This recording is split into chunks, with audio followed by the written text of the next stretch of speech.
desire. Natural and uh, necessary desire is something that is easy to satisfy. Like, for example, food and shelter.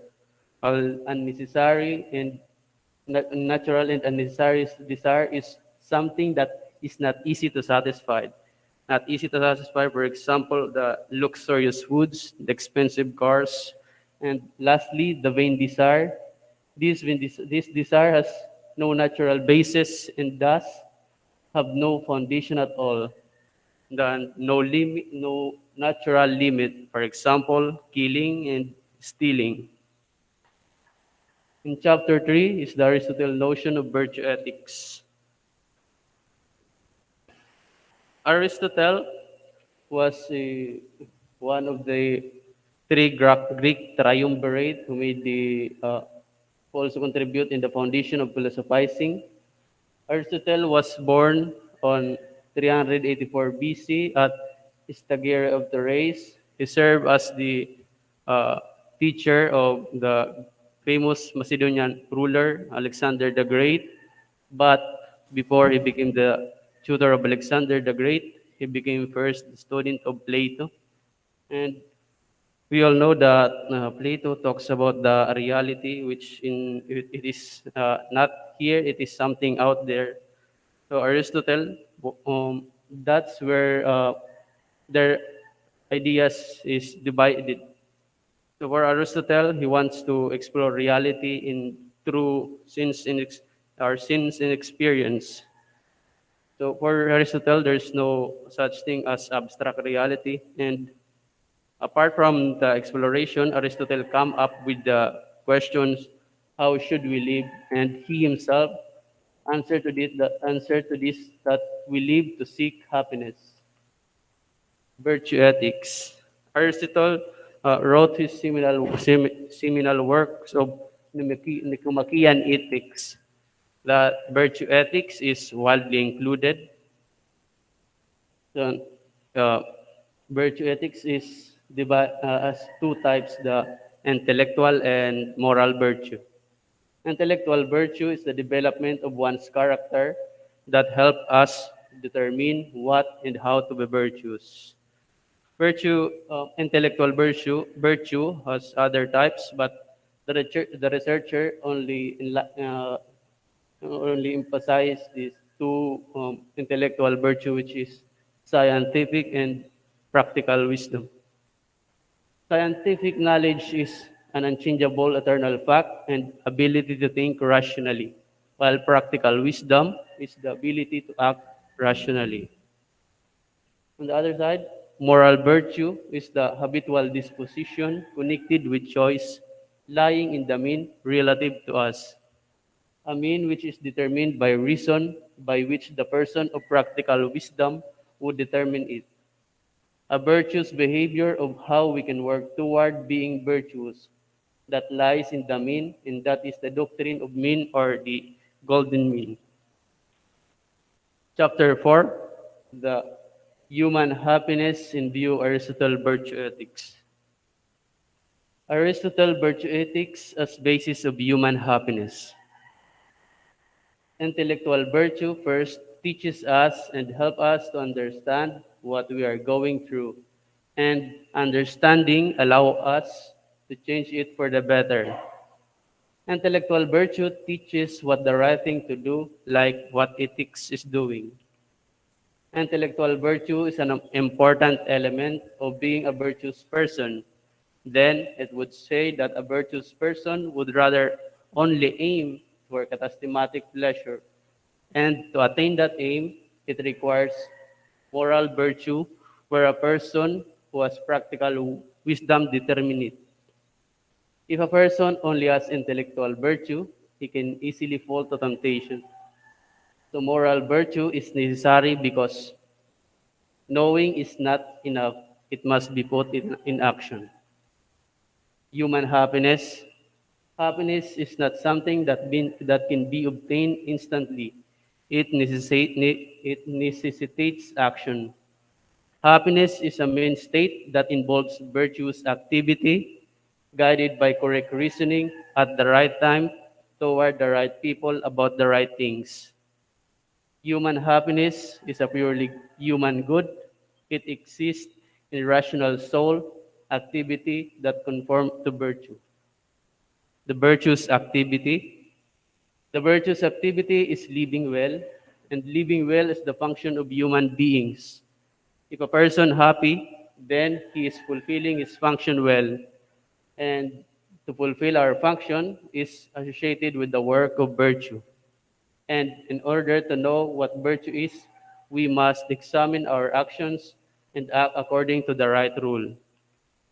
The conclusion, the happiness of man can attain even if you are dealing with some vices, because there are some people that living with vices is already part of their life, and if they try to avoid it, it will put them into difficult situation. So the act of dealing with vices is what contribute to being virtue. It is the act of moderation. In applying versatile virtue ethics, the researcher proposed the possibility to attain happiness to each individual and make it permanent in a virtuous act. And here it ends my presentation. Thank you. Thank you, James Bryan, for your concise and clear presentation. Now let's proceed with the scrutiny and interrogation and the observation coming from your main critic, Professor Blaise Rincor. Okay. So, good morning, Brother James. Good. First of all, I appreciate your effort in doing this research. I know how hard it is to write a research, especially nowadays that we are situated in a pandemic. The resources are quite difficult to look for.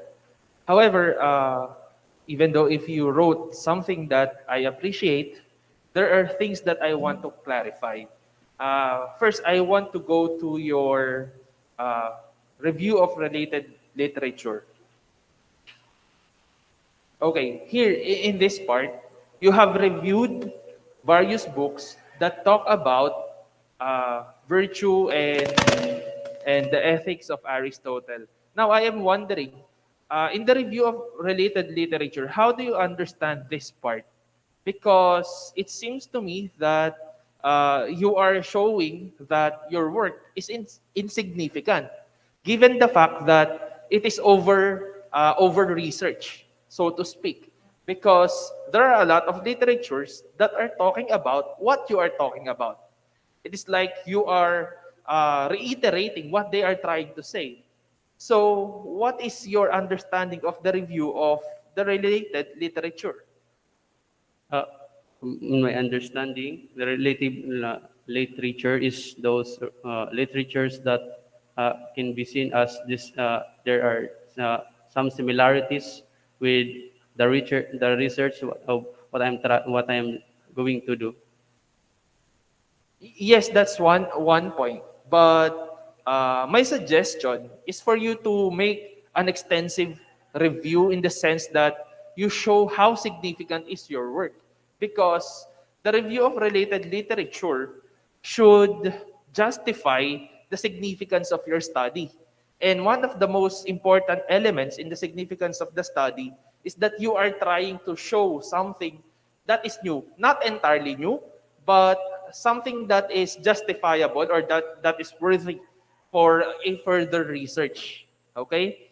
So I highly suggest you put something here that emphasizes uh, on the importance of happiness, but in the sense that it will not simply talk about the virtue ethics of Aristotle. There are other literatures out there. And also, I'm just wondering if you are reviewing here the Nicomachean ethics of Aristotle, because you highlighted the word Aristotle's Nicomachean ethics. But anyway, let's move forward to the most important thing. Can you state to me clearly what is the main problem of your work? The main problem of my works is the happiness, which is the from our common notion of happiness, that if we satisfied of something, we are happy to that. No, If we buy what we want, but it is not necessary, so we go for it. But we do not think what is the what is this is only those necessary. But in this happiness, our happiness is we go beyond for what is necessary.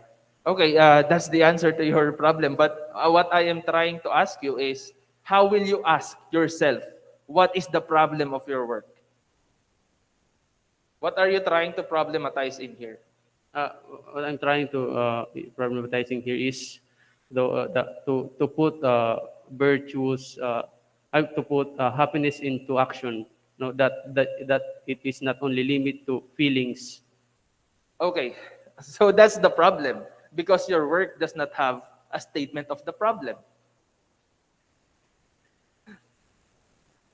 And so I do not know how did you arrive into some conclusions without a clear understanding of what you are trying to problematize. And also, it lacks the significance of the study. Whereas the significance of the study should be justified by the review of the related literatures. As you see, there is a ripple effect when one element is lacking in your work. So I highly suggest you revisit these sections which you lack. Also, I have some problems with your definition of terms. Okay? Look at your definition of terms. It is not, the context is not clear. You say here, happiness is something final and self-sufficient and is the end of action. What kind of happiness? Along the way, you distinguish some differences when it comes to happiness that is something temporary and something that is eternal. But in here, you are just defining what happiness is. And I don't know, uh, uh, in what context are you trying to quote Aristotle from?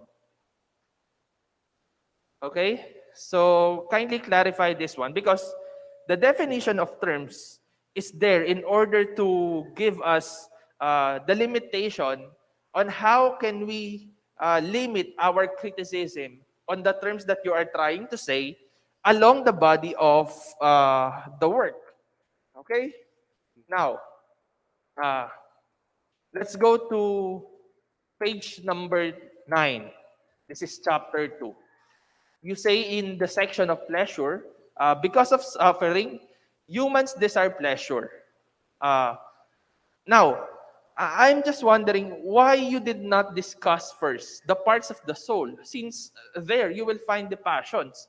Are you saying here that, for example, the given justification on your end was hunger makes us want something, and when we have it, it gives us pleasure. Is hunger something bad? No, no, sir. Yeah. So that's the point. It appears as if hunger is something that is bad when in reality it is natural for us to get hungry. And it is natural for us to to put ourselves into satisfaction on the level that it is not on the excess nor on something that is deficient.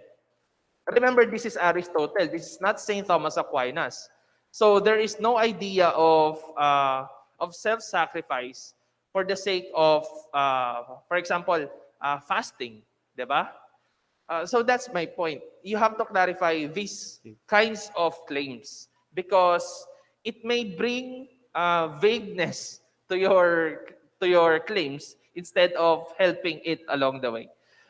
Okay, you discuss here the pleasure according to Epicurus.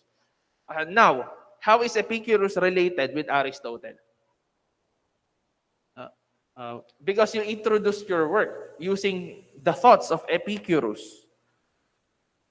uh, Here, Epicurus is related to Aristotle in a sense that um, Epicurus also trying to says that human must also seek for what is necessary, but he also but for Epicurus he discussed the different types of happiness or pleasure, wherein for Aristotle he just only focused on the virtue, which is the necessary. Are you sure, brother, with your claims? Yes. How sure are you, brother? Because when you discuss Epicurus without saying the context, you are not giving justice to the manuscript of Epicurus. You are not giving justice to what the philosophers are trying to say. Remember, this is in the context of the era wherein Stoicism was very high, and yeah, there may be some sense of retrospective criticism, but it is not necessary at this point in time because you are talking about the virtue ethics of Aristotle. Why not put here Plato? Right? At least there is this kind of continuity in terms of linear thinking to the point that Aristotle was responding to some of the contents of the philosophical teachings of Plato. Okay?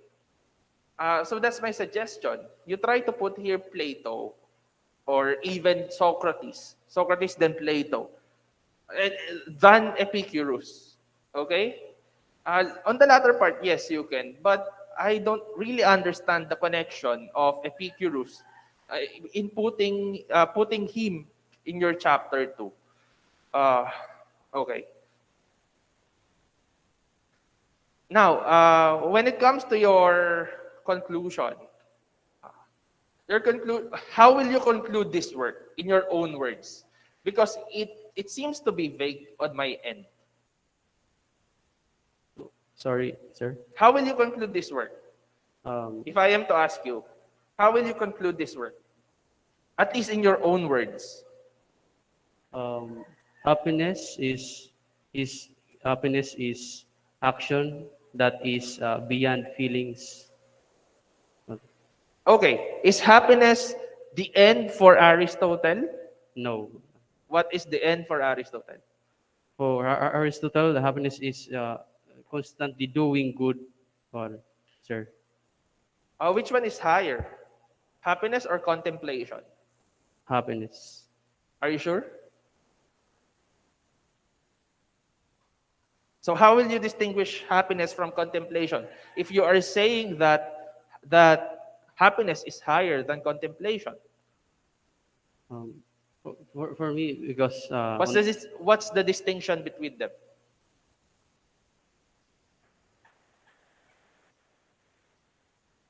I think there is none, sir. There is none. Yes, Are you sure? because contemplation is uh, when you just try to think about something before you act on it.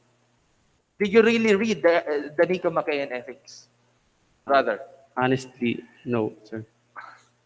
Okay, so that gives me the answer.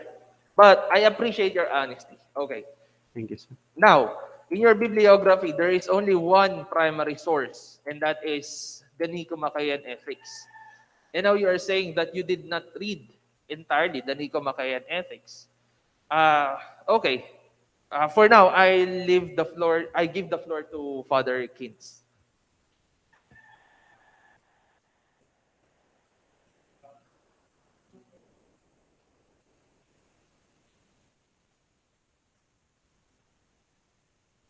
Thank you, Sir Blaise, for that very fine and succinct observation and comments regarding the work of James Bryan Annie. So for my part, I have some observations, but before that, I would like also to appreciate what you have done. Uh, it's a product of effort, or it comes from effort. Also, I can see your effort there and trying your very best to come up with this work, which is a major requirement for this course. And for having done it, I appreciate you for this. So I think these observations of mine are intended to improve what you have started, what you have initiated. because I think there are still many things to do. So some observations.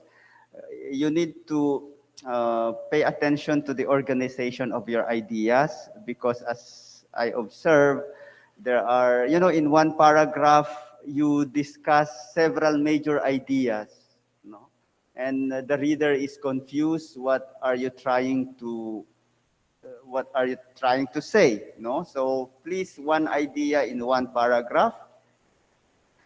And on page 11, Epicurus is mentioned in a quotation, but the source is not indicated. Okay, can you go to page 11?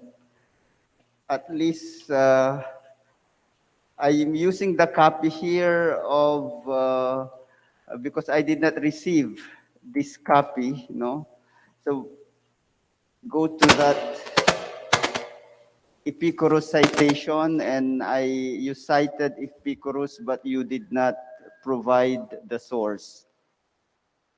Okay, the spelling of pleasure in chapter 2 of the table of contents is not correct. Let me see if it is rectified here.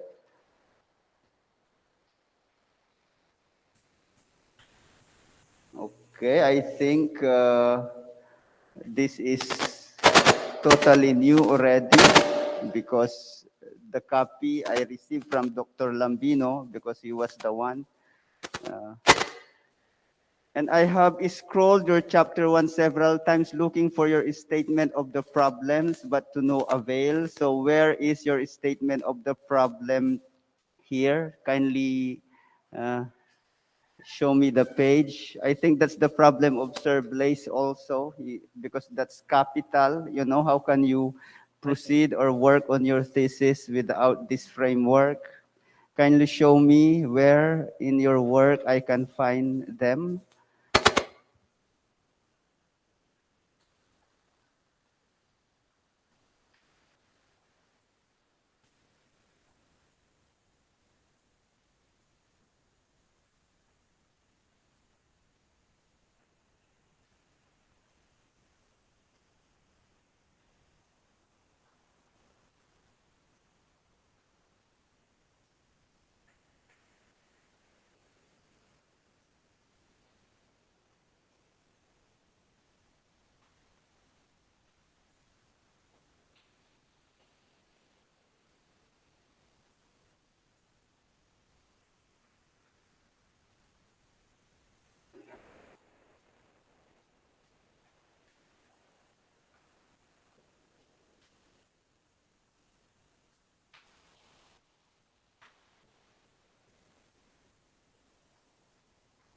This, Okay.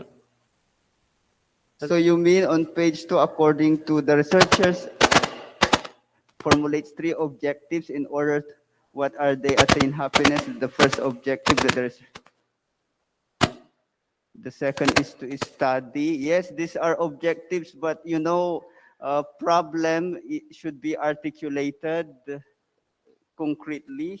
No, so this is not yet a statement of the problem because a statement of the problem you formulate them in a concrete questions. Your main question, I think.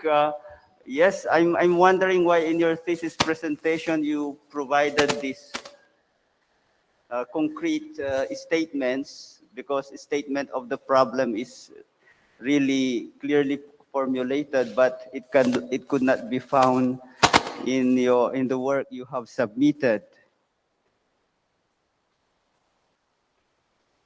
Okay, so please try to incorporate that. Don't forget it, because we are wondering how you proceed with your work without these questions, because philosophy is first and foremost driven by a certain question. Okay, what is human happiness in Aristotle? It's a very profound question already, and it will take you perhaps years if you really want to unpack this question. And your chapter 1 is an exposition on pleasure and desire, but I cannot find a section wherein you have clearly stated and elaborated the problem which your work is trying to address. So kindly uh, present us again your statement of the problem because it's only in your presentation and it's not in your work. Okay, how Aristotle helped us to interpret human happiness. Okay, and then okay, your main question is what is human happiness? What is Aristotle's virtue ethics? And how does Aristotle virtue ethics help us interpret human happiness? Yes, these are legitimate questions. But my question is, when you discuss happiness or human happiness, why you talk about pleasure and desire and not about happiness? Because I discuss it in general view, Father. That Yes. What's the point? Is it happiness all about pleasure and desire? the for the common notion, Father, it is pleasure and desire. Because as I for me, because I do things for pleasure, like when I eat or something. Okay, are they problems for happiness? Because it's not clearly stated your position, you just expose, okay, pleasure and desire. As I've read or gone through the pages, I'm looking for your final and definitive position, wherein is it pleasure and happiness a hindrance or pleasure and desire a hindrance to attaining happiness, or are they auxiliary? So what's the position of your work? So you need to make a position. That pleasure only become not happiness when it the illegitimate pleasure, Father. When I seek pleasure in a wrong way. Okay. So, now my question on page 10, you stated pleasure is product of both substance and conduct of human life. Okay, this is very profound for me. Uh, can you did not unpack this statement, and what do you mean by pleasure is product of both substance and conduct of human life? Is this coming from I think, let's see, page 10.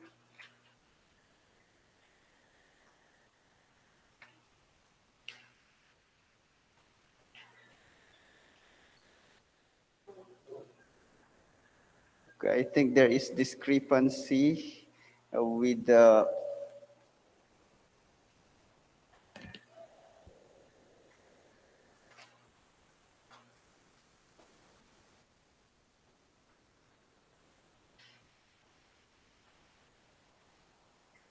okay, but you quoted this because I find it in your work. Pleasure is product of both substance and conduct of human life.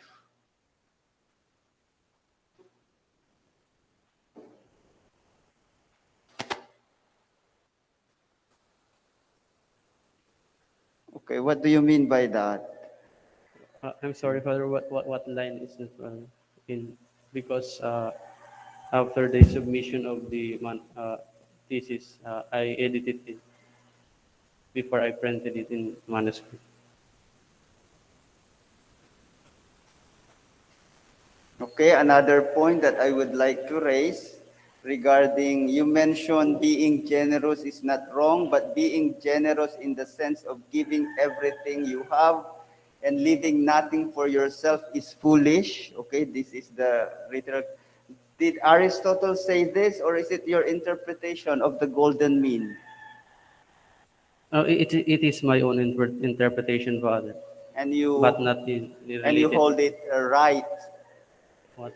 You will recommend it as a wisdom, or you will hold on to it. Yes, Father. Okay, you understand what does it mean to be foolish? Yes, Father. Okay. How? In what way you understand the word foolish? Like for example, if we give everything to others, that not letting some that uh, without remaining something in us, so that kind of foolishness. Okay, how about the gospel mandate wherein Jesus Christ says, sell everything what you have, give your money to the poor, and come follow me? Do you consider foolish all those who carry this out? I think Who- in biblical view, Father, it is not foolishness. Well, but how can you separate things? Because, when you say something about this, you also apply. You cannot say, oh, this is philosophy and that is biblical. Uh, I'm sorry, Father, that's why, because I'm hesitant to include the biblical, not really biblical, but the God, like like what Jesus did. So not really relating to that, Father. Okay, and do you think generosity could be subject to golden mean? Yes, So, well, for this kind of action, it means that uh, okay, how I am not going to pursue this, but I'm going to the other side. Okay, if, is it a vice? How can you submit vice to golden mean? Is it okay? I am womanizer. No, you are womanizer. It's a vice or gambler. Did you find it in Aristotle how, because this is the main criticism, no? How you, is it subject also to golden mean? Okay, you can have vices, you can engage in this activity, provided that, okay, you remain in the middle, not excessive and not, of course, too much. Is it okay for Aristotle to engage in these vices, like, uh, for Aristotle, Father, it is not okay to engage in that kind of vices, because I also mentioned it in page 32 that um, this if kind of action is can consider as not page including. 32, okay, read your statement. What paragraph?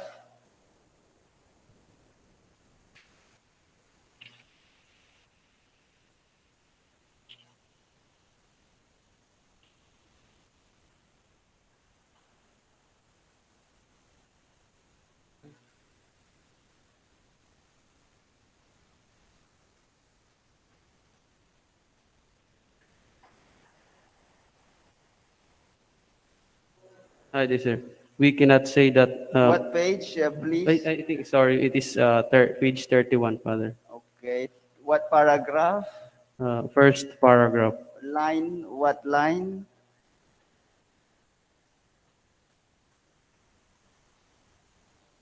In the fourth line, Father. Okay, read. It is impossible to have the appropriate level of range of or NB. In this case, there are simply no mean such as an act. This is always wrong by definition, such as adultery, thief, or murder. We cannot say that some stealing and some cheating is a virtue. These things are always vices. Okay, so that's good. Now, since there are virtue in itself, there are vice in itself, so it means there is a virtue in itself also, in the sense that you cannot also put them into golden mean, no, because they are virtue in itself, right? Yes. Okay, so why you call foolish those who become excessively generous, who give everything they have? If you also allow that there are vices in themselves and they are not subject to golden mean, are you not, contradicting your statement, or is there partiality in you with regards to the treatment of vice and virtue? I think, Father, because generosity is, it becomes foolish because when you, over generous, Father, in, just what I said earlier, that when you give a lot and more and more and more, that without leaving anything for yourselves, Father, that in when the times that you are in need, there is no one to help you, or no one for nothing for yourselves. That become the Yes, it's not foolish. Perhaps you become beyond reason, or it's unreasonable in some sense. But being unreasonable is different from being foolish. You see the point? yes, Father. Okay, that's why be careful with your words, Okay, Father. because in philosophy there must be a care for language and the expression that we make.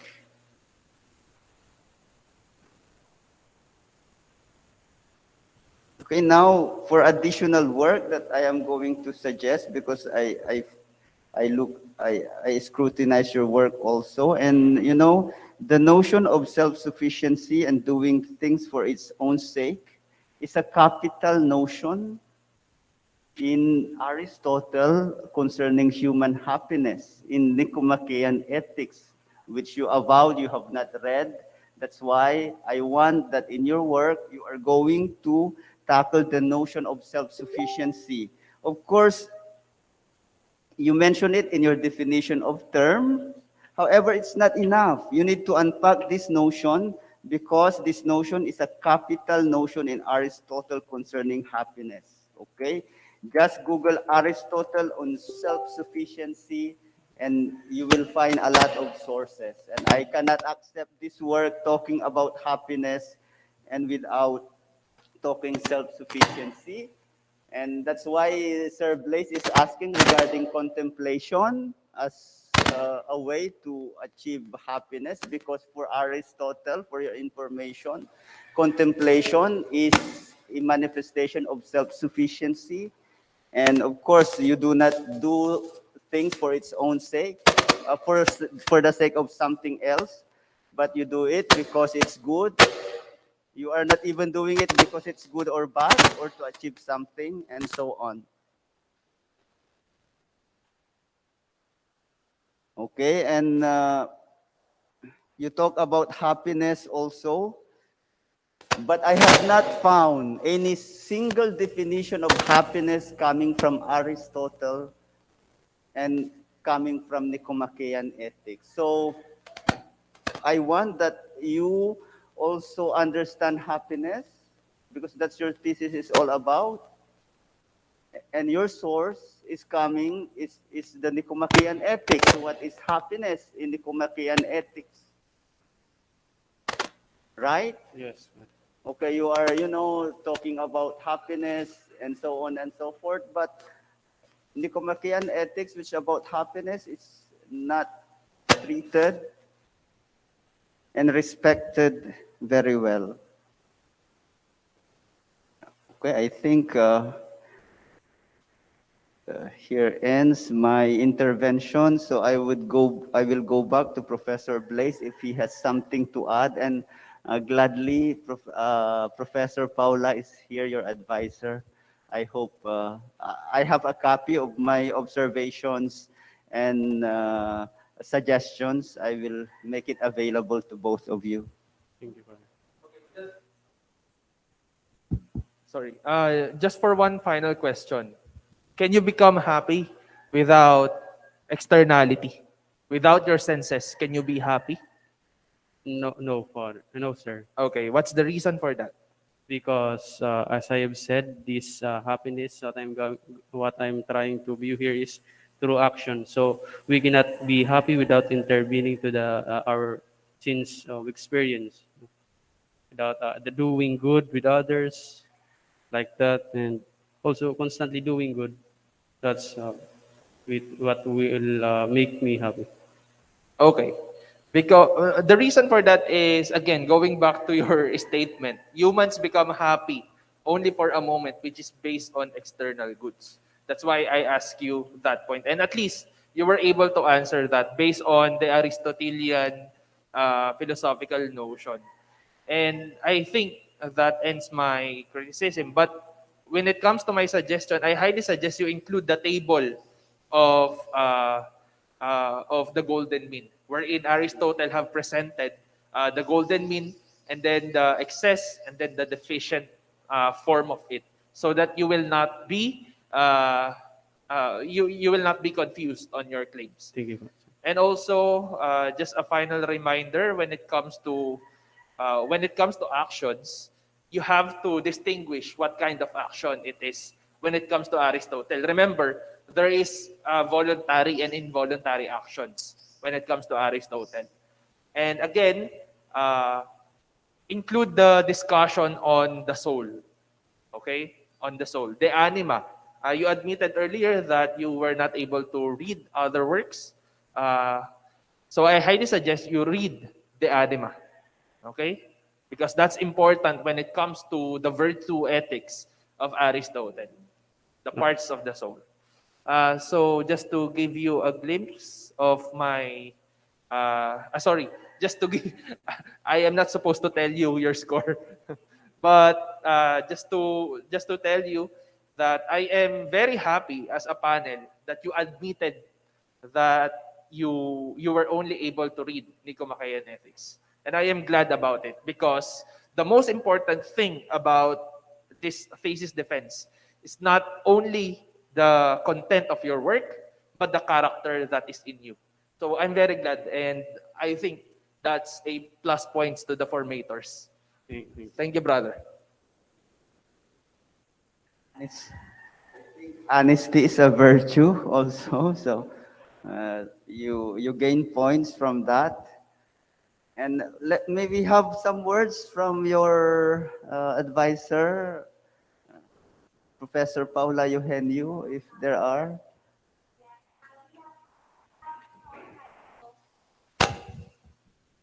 We have some kind of difficulty with although the thesis seems to be simple.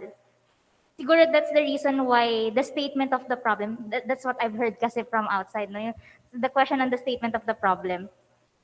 It is the thesis was supposed to be too simplistic in some sense. That I think I've mentioned it to you already, no, na Yeah, parang yes. very simple yung project. And the idea is that um, the statement was how do you call this, written in a very simple term. Dun sa page 2, if I'm not mistaken, or page 1, the question is just how is it to be happy. That's the point, that's the main point of the thesis.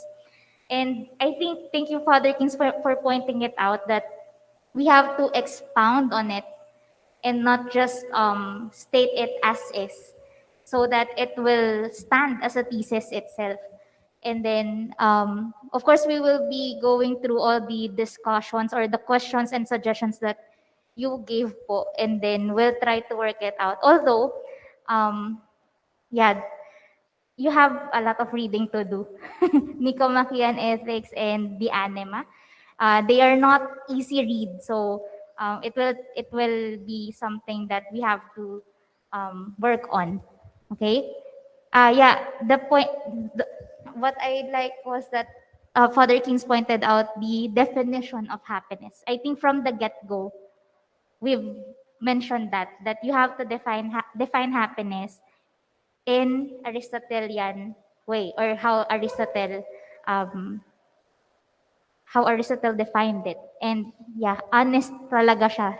He told me that he's having a hard time finding it in the works of Aristotle. So we'll be thank you for pointing those po, and then we'll work on it po. Thank you. Congratulations, Mr. Annie.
Ms. Brian Ani, after we have deliberated on your work and on the thesis defense you have just presented before us, and consulting your advisor, the main critic, and myself, we have come up with a decision that you pass the thesis defense with major revisions.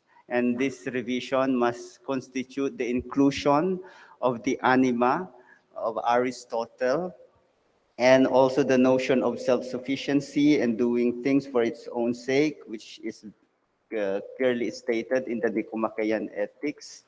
And of course, to discuss more on Aristotle's notion of happiness from the Nicomachean Ethics. Just Google happiness in Nicomachean Ethics. Okay, so you are given a maximum of 3 weeks to work on this. So you need to double your time. I think you have a lot of time. So forget Facebook and everything. Focus on this, and you will be able to do it. Okay. Focus is a virtue also. You need to be, yeah, well, that's virtue. You know, it's an activity. So let us give James a round of applause.